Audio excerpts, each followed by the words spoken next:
Hello दोस्तों, माधुरी IAS में आपका स्वागत है। आज हम शुरू करने वाले हैं विजन आईएएस का quick revision module course UPSC prelims राज्य व्यवस्था पर हम चर्चा करेंगे।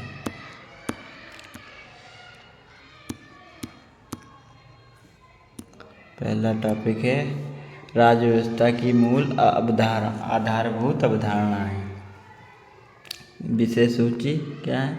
संविधानवाद, संघवाद, बहुमत और उसका उपयोग, संविधान की विशेषताएं, राजनीतिक परिपाटी, राजनीतिक सिद्धांत। पहले हम करने वाले हैं संविधान और संविधानवाद। संविधानवाद संविधान यह किसी देश के मूलभूत कानूनों का एक विधिक दस्तावेज होता है।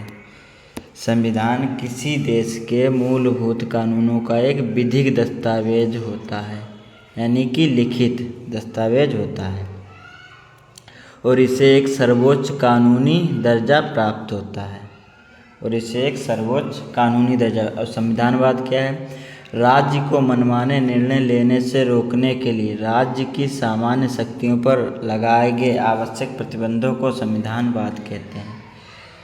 कोई सरकार है, उसके मनमाने तरीके से सरकार निर्णय लेने की क्षमता पर रोक लगाने को संविधानवाद कहते हैं। संवैधानिक नैतिकता, इसका आशय भारत के संविधान में शामिल मूल्यों और सिद्धांतों के निष्ठापूर्वक पालन करने से है। विधि के शासन की अवधारणा एबीडाइसी, मनमाने से शक्तियों के इस्तेमाल पर रोक, विधि के समक्ष समता, व्यक्ति की स्वतंत्रता। उच्चतम न्यायालय के अनुसार संविधानवाद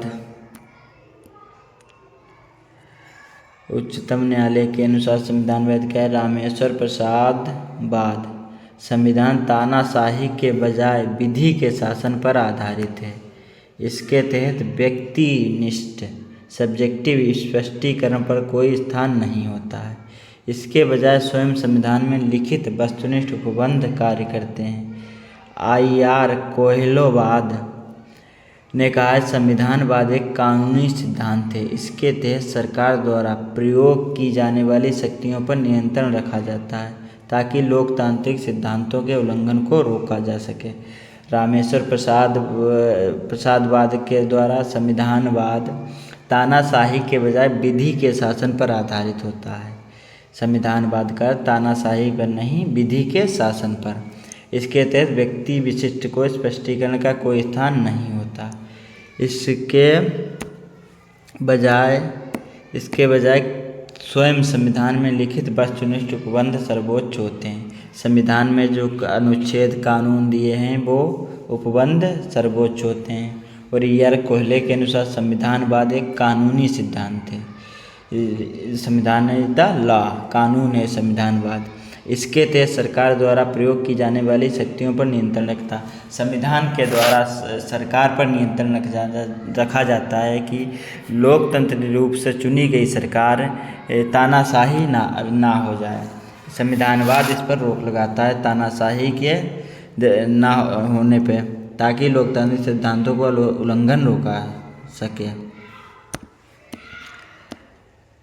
संवैधानिक सरकार, गैर संवैधानिक सरकार में अंतर देखो।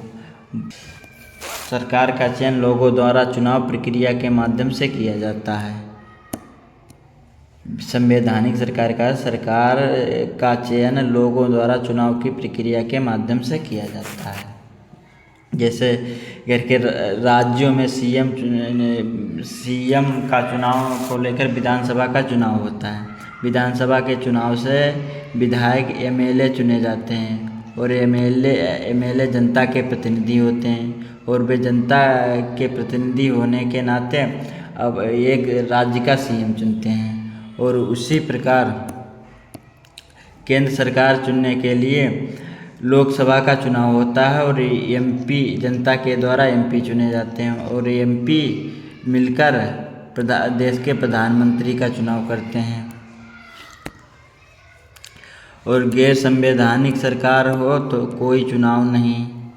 राज्य के प्रमुख के पास सीमित शक्तियाँ होती हैं। राज्य के प्रमुख के पास सीमित शक्तियाँ होती हैं। देश के शासक के पास अनियंत्रित शक्तियाँ होती हैं। शासक के कार्यकाल की अवधि निर्धारित होती है। शासन की अवधि की कोई सीमा नहीं होती। उदाहरण संयुक्त राज्य अमेरिका, यूनाइटेड किंगडम, भारत और पाकिस्तान। इसमें ब्रुनेई, कतर, स्विट्जरलैंड में गैर संवैधानिक सरकार है। संयुक्त राज्य America, United kingdom, Bharat, Pakistan में संवैधानिक सरकार है। ब्रुनेई, कतर, स्विट्जरलैंड में गैर संवैधानिक सरकार है। आज हम संविधान और संविधानवाद के ही बारे में जानेंगे। कल हम इसके आगे करेंगे।